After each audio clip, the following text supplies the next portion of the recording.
I'd like to say, first of all, to our YouTube audience that if you hear a rumble in the background, we're being visited by the Thunderbirds doing an air show today. It sounds like it's on. So it was supposed to be scheduled for yesterday, and they were unable to do it because of weather. So we're all looking forward to seeing all that go on today. So we're talking about the truth of miracles, truth about miracles today. And somebody brought this up last week, as I always appreciate suggestions on subjects to talk about, and miracles came up. There's a lot of thought around miracles, a lot of energy, I guess, around miracles. And I just singled out one today, one gospel story that is considered a miracle, about the loaves and the fishes you're all familiar with. And this, what I say today will apply probably to all of the miracles.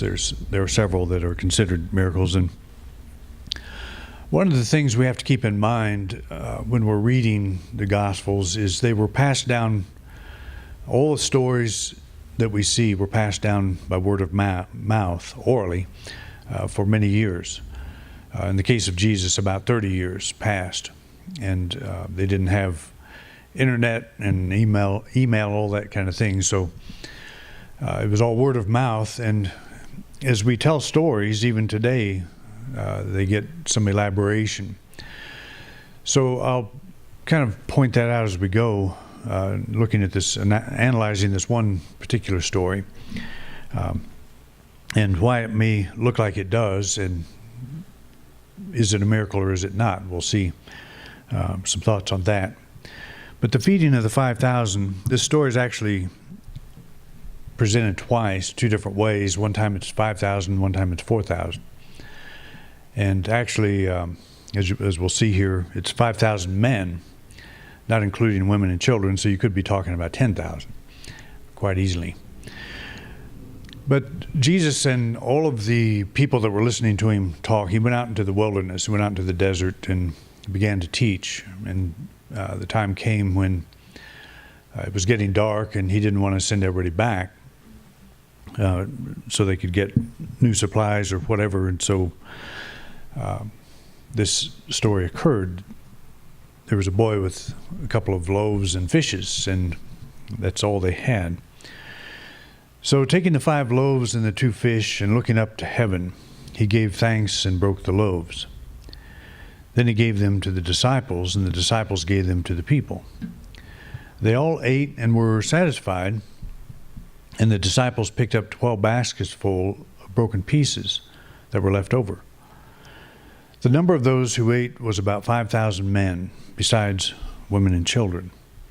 So again, about, who knows, maybe 10,000, maybe more is the number. And I would imagine that as the story got told, that that number increased over the years. I don't know how many people were living in that little town that he was speaking in, but 5,000 would sound like quite a few. And I don't know that all the town would go out. There's some problems, in other words, with the story that may or may not have occurred. Another problem with the story is that would 5,000 people, desert dwellers, go out into the desert without food and water? Would they go out without provisions? We're desert dwellers here. Would any of us do that? If you've done it once, you'll never do it again. And you have to wonder about that aspect of the story. And one of the explanations I heard that I think is a very good one, and again, it's not trying to discount the miracle, the so-called miracle, but the idea that Jesus just started, he took this little bit of food that was available and he started passing it out. And the people that went out would have probably had food with them, and they would carry it under their robes, apparently, from what I read, and yet would be reluctant to share what they brought in case nobody else had any. And so when they see Jesus start passing this out, it's like that's their cue to start giving as well, start sharing. That's one explanation, which takes away the whole idea that, some magical kind of thing happening. But the idea of the miracle is one that there's two definitions that I have heard, and we're familiar with both of them, I'm sure. The first one is a surprising and welcome event that is not explicable by natural or scientific laws, and is therefore considered to be the work of a divine agency. And that would be the case that most of us think of, or the context most of us think of in this story of Jesus feeding the 5,000. How could you explain taking a couple of loaves, a couple of fishes, and passing that out, and then having many baskets full left after that? Just not possible. So if it happened, that would be a miracle. It would be something that doesn't normally happen. It's a breach of natural law. And we would assume that the divine had something to do with that. The other explanation is that a miracle is the fulfillment of a natural law we do not yet understand. And a good example of that would be as if we could reach into the past and pull a couple of Neanderthals into our present moment, and they watch the thunderbirds fly over. They would probably consider that a miracle, because those airplanes they are designed based on laws that were in place, have always been in place, but the technology wasn't there. So a person that is totally unaware of that level of law would think that was a complete miracle. It is a miracle. I mean, it's a pretty amazing thing to see these guys fly over. But we understand that it's based on law. And these laws were not always understood. It took a long time for humankind to pick up on the laws of aerodynamics. But no new laws were invented. They've always been around. They've always been here. They're omnipresent and eternal. But the technology, the understanding of how to relate to these invisible laws has changed. And so what looks like a miracle in one era is taken for granted the next. All of us probably jumped on airplanes and flown, and that just would not have been considered as a possibility at one point. So we get into this thing of how do we explain so-called miracles? And we can take a literal approach to it and say God can do all things are possible with God. Or we can say that there's a way to work things out, there's a way that things will unfold, I just don't see it. I may not understand the law, and maybe I'm praying for a miracle, which probably means I'm praying for an answer that I just can't see at this point, and I'm willing to let this all open up in a way that maybe I don't see or understand. I've never experienced anything in my life like a feeding of the 5,000 or a raising of the dead or a walking on water, anything like that. I've never seen anything like that, or levitation, even, although people claim all these things happen. But I have seen some unexpected answers pop out, usually in very normal ways, but ways I just wasn't expecting. And I don't know if, as long as the answer comes, does it matter if it's miraculous, or does it matter if it just unfolds one moment at a time? And that's the question we'll consider here in a moment. When we get into the area of quantum mechanics, which is very interesting, and it's an area I know just enough about to probably make a fool of myself talking about it. But there are things that go on at the subatomic level. In fact, Diane sent me a pretty good article about this that says all of the miracles that are, the parting of the seas of Moses and all of these things, probably there is an answer to that, or a way to explain that through quantum physics. And there may be. These particles behave in very strange ways that aren't things, they behave in ways that we just don't understand. And even physicists who do the observations and so forth, do the experiments, don't understand how they work. Like why would light behave like a wave when you're not looking at it and behave like a particle when you do, when you observe it?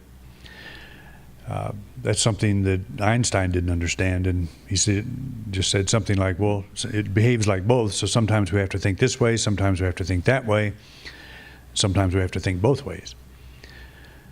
But nobody's really understood it because it doesn't obey the normal laws of physics that we think, so it looks miraculous. But on the subatomic level, the particle level, it's everyday stuff. So can we explain some of these things in a way that would make sense in terms of science? We probably could. We will undoubtedly keep pursuing laws that we even understand now to a point where the things that we do with them, we won't, in 20 years and 50 years or whatever, will look very different than what they look now. We'll be doing things that we can't imagine that we would have been doing. Could you have imagined 30 years ago everybody carrying a cell phone around? I used to read the Dick Tracy comic books, and he had the wristwatch that was a small YouTube, it was you could talk and see somebody and on this thing, and we all thought that was science fiction, and it was really kind of a prophecy of things to come. But so we can get into all that, and we can get very confused. We can look at the story with this question: is this something that is miraculous? Is it a divine intervention to laws that we don't understand at this point? Is it laws that are in place that are being invoked by a person who has an understanding like Jesus that we just don't understand? That maybe one day we could multiply loaves and fishes if one person could do it, knew how to do it, and knew how to tap the laws. If one can do it, all can do it. So is that how we look at the story, or is there some other way to look at it? In my feeling, over the years, I've just come to the point where I don't need a miracle worker. I don't need, someone to come along and walk across the lake in my backyard or whatever to prove or to demonstrate to me there's something to get excited about. What I am most interested in my approach to the Bible, is what does it tell me? What message is there that I can use right now? And when we look at this story, we see there's a very helpful principle that's portrayed, and if we're so busy trying to figure out how it was done, we'll never get the principle. But if you just take the story at face value, you've got a situation where there is the potential for lack, or there is lack. There's not enough food to go around. So have you ever had an experience in your life, an appearance of lack? We all have had that. We've all been in that place. And actually, we've all approached it both from a Jesus mindset and from the disciples' mindset. The disciples were saying, we better send them all off. There's not enough here. Jesus was saying, we don't have to do that. There's another way. That's the Kenny Ruth this morning. Let's have a picnic. So we can look at it two ways. But we all know what lack is. That's a universal kind of experience we've all had. We know what that's like. So how do we behave? How do we handle that appearance? Do we take the Jesus approach, which says maybe there's an answer here, or there is an answer here, I just don't see it? Or do we take the disciples approach? I don't know what I'm going to do. We got to make a big change here. The question there is, what road are we going to go down? And we've all gone down both roads. We've done both ways. But the condition is, in the story, what we're being presented with is a condition of lack. And then we have Jesus, who says, don't send everybody away. He looks up to heaven, away from the appearance. But don't think of him as looking up to God, up in the sky. Think of yourself as either totally riveted on the appearance of lack, or taking a moment to look away from that. to look up to heaven, and that is symbolic of to look into infinity, to look into infinite possibility. Part of me sees this situation, looks at all the facts surrounding it, and says, well, because of this fact and that fact and that fact, this will be the result, or this is the course I must take.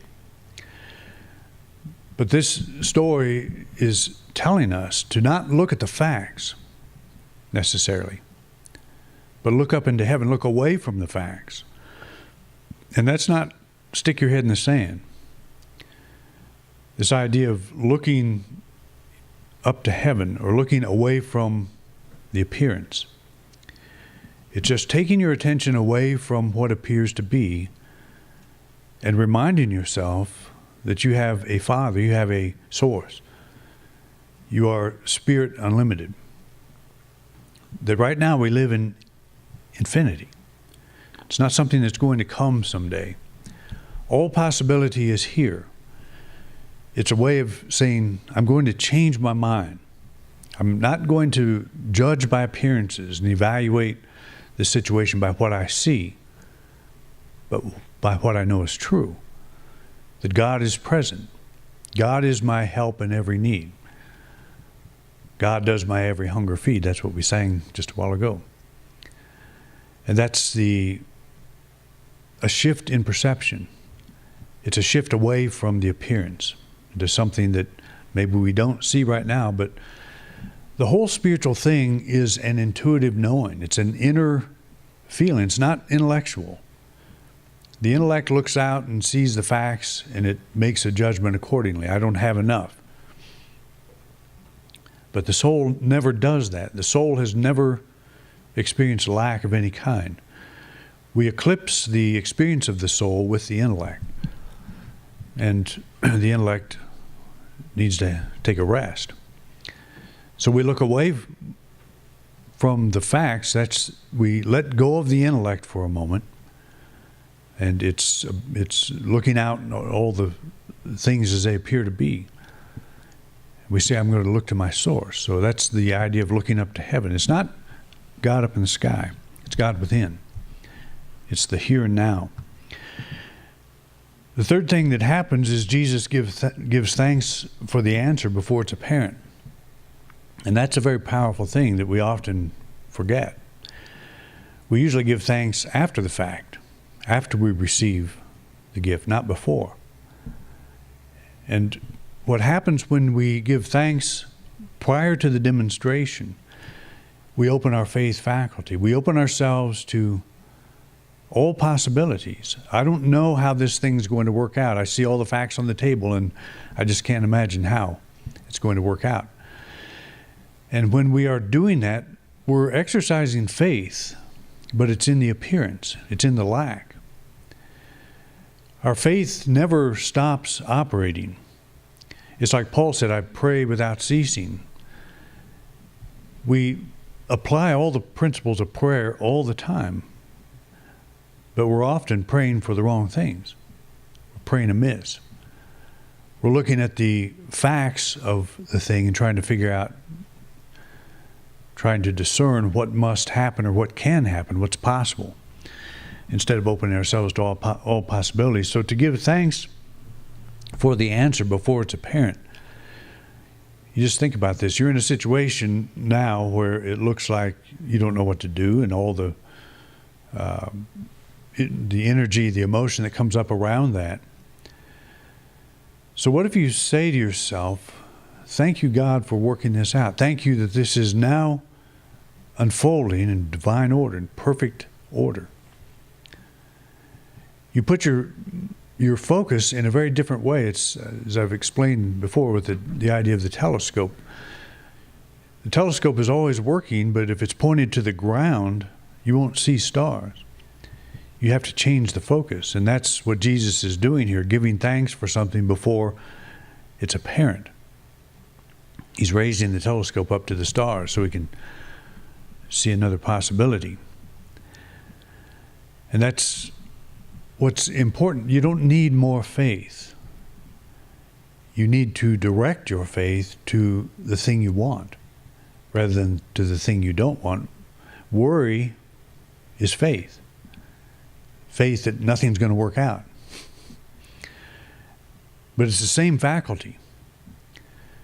And so to turn the faith to what you do want to work out, and again, I think it's, we try to fix in our intellect how a thing must work out. To say this or something better, to me, that's always been a great line. Because it keeps the faith faculty pointed to the stars. Keeps it pointed up to a higher level, to a higher outworking. And things just have a way of falling in place, one simple thing after another. And before long, the answer that we seek is there. And sometimes we don't even put two and two together, realize that that happened. It's so commonplace. And I have a feeling that the original story that we're looking at here was probably pretty commonplace. That the miracle was that everybody's fed. That's the answer. How that happened, we can debate about it. Do we need a miracle worker for our faith to be stronger? And that's, I think, a very important question for all of us. Do we have to have a Jesus, the great miracle worker, for our faith to be working? As a matter of fact, if we remove that and keep our faith, keep our telescope pointed to the stars, we've accomplished something. I don't have to have a Jesus walking on water to make my faith stronger. What I have to have is kind of a jolt to remind myself, where am I focused? Where's my faith focused? And besides that, if we have a Jesus who is a miracle worker, if we have a Moses that parts the seas and all of that, and we're not anywhere near that, every time I look at that type of example, I would degrade myself. I can't do that stuff yet, so I must be a long way from, if we're calling him our way shower, I'm a long way from that. So my faith is even decreasing more as I think of that. And I think if we just set all that aside and say, whoever Jesus was, he was. He basically said, follow me. What's that mean? Feed 5,000 people or walk on water? No. It means follow me in where your faith is pointed, where your faith faculty is pointed. Lift up your eyes and see the fields are ready for harvest now.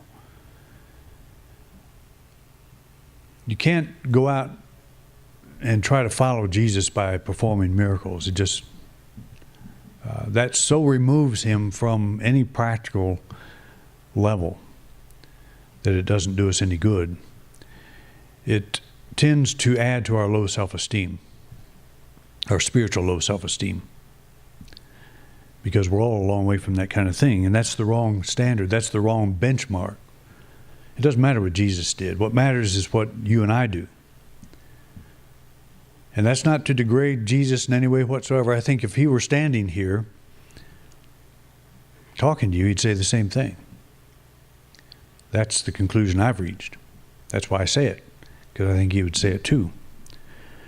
I don't think he was this great miracle worker in the sense that we normally cast him in that role, because he would be another species of human being, something that I will never reach, at least not in this lifetime. And I can't really imagine reaching it in any lifetime. I can't really imagine what practical value there would be to walking on water. Boats just fine. Airplanes better. It's just that things get blown out of proportion in the wrong direction. And we try to be that, or we look at that and we say how wonderful that is. How miraculous that is. What a miracle worker he was. But what does that make me? It makes me inadequate. It makes me so far from any form of spiritual demonstration that it's like I'm working with the little crumbs that fall off the table, instead of sitting at the table as I think he suggested we do. So you've got to filter through that stuff. And that's, again, not to say that interesting things don't happen. I think people probably can levitate. But what I think is when I'm more interested in levitating, I'll stop taking on a body. I'll just float around as a soul. I think I took on a body so I could walk on this earth, so I could be here, so I could interface with this earth. I think the body is a perfect vehicle for that. So why would I come here, take on a body, and try to make it spiritual? Perform according to laws that are commonplace at the spiritual domain, but not at the physical. Why would I do that? As a spiritual being, why would I take on a body and try to make it into some spiritual thing rather than use it for the physical vehicle that it is? It's not going to be here forever. This is temporary. So I come here and try to make it something different than it is. And I see this great miracle worker that is able to walk on water and do things that no other body can do. It sort of discounts the whole purpose for being here. And so we say, my body can't do these things, so I must not be spiritually advanced. And we just put ourselves in a place that you can't win. The way I win is to say, my soul is eternal. I have taken on a body because I want to experience this earth life for some reason. And this is the perfect thing to do it in. And so I do that for a time, give it up, and go back to floating around or whatever we do as spiritual beings, as a pure soul. But why discount this experience by trying to make it something else? And yes, there are many laws we don't understand. There are many laws we're just touching the tip of the iceberg. And the more we discover, the more we realize there is to discover. But I think we have to be careful on our spiritual quest that we're not diminishing ourselves by saying, I'm not there yet. I'm not multiplying loaves and fishes and walking on water, raising the dead. I'm not there yet. So maybe 3-4 lifetimes I might be there. Judging by this lifetime, I don't think so. I don't think I'm anywhere near doing that. But the good news is I don't think that's a requirement. I don't think I'll need to do that. We can all help people. We can all do what the very best we know while we're here. But because we can't perform miracles, doesn't mean we made a mistake we're going to have to come back and correct. We've taken on a body, and the body operates under physical law, time and space. The soul doesn't. The soul is immune to all of that. And so it's getting back to the soul. Jesus here was addressing the body problem, that is hunger. And there's a very good way, these steps, and the fourth step is he begins to pass out food in the face of lack, which is a clear act of faith.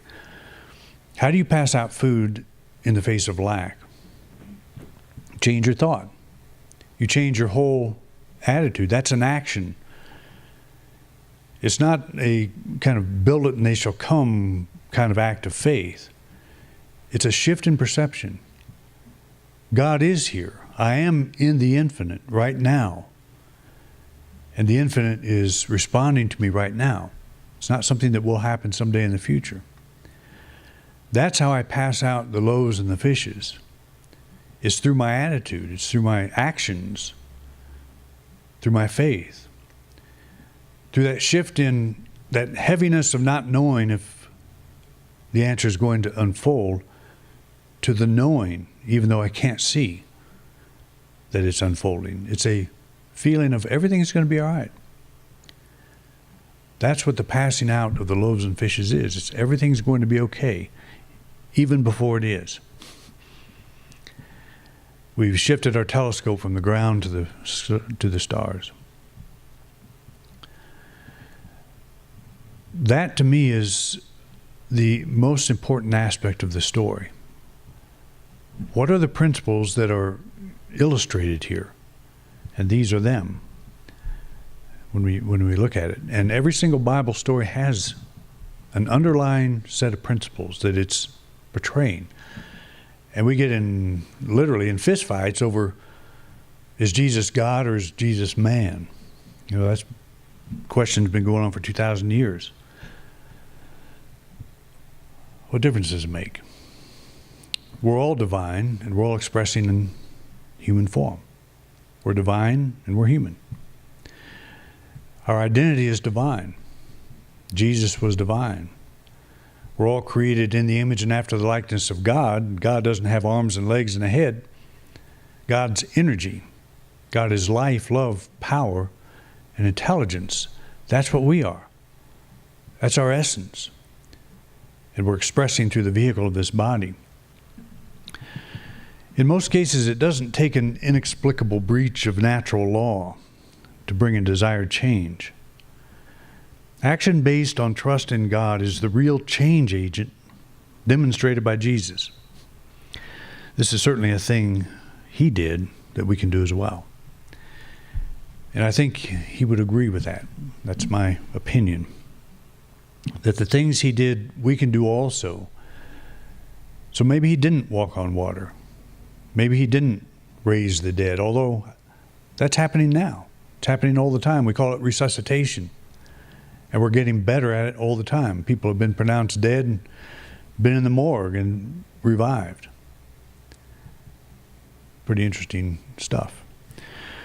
But we can explain all that in a literal sense. Do we need it? And I've gotten to the point in my life where I don't need that. But I understand the principles involved here. And that is, you look at the appearance of lack and you look beyond that. You raise your eyes, you look up into the heavens, and you give thanks. And then you begin taking action in thought, feeling, physical action that support what you know is true. Okay? So that's the truth about miracles. And you may say you're full of it and whatever, but that's my opinion. All right, thanks for coming out, and we'll have a fun picnic.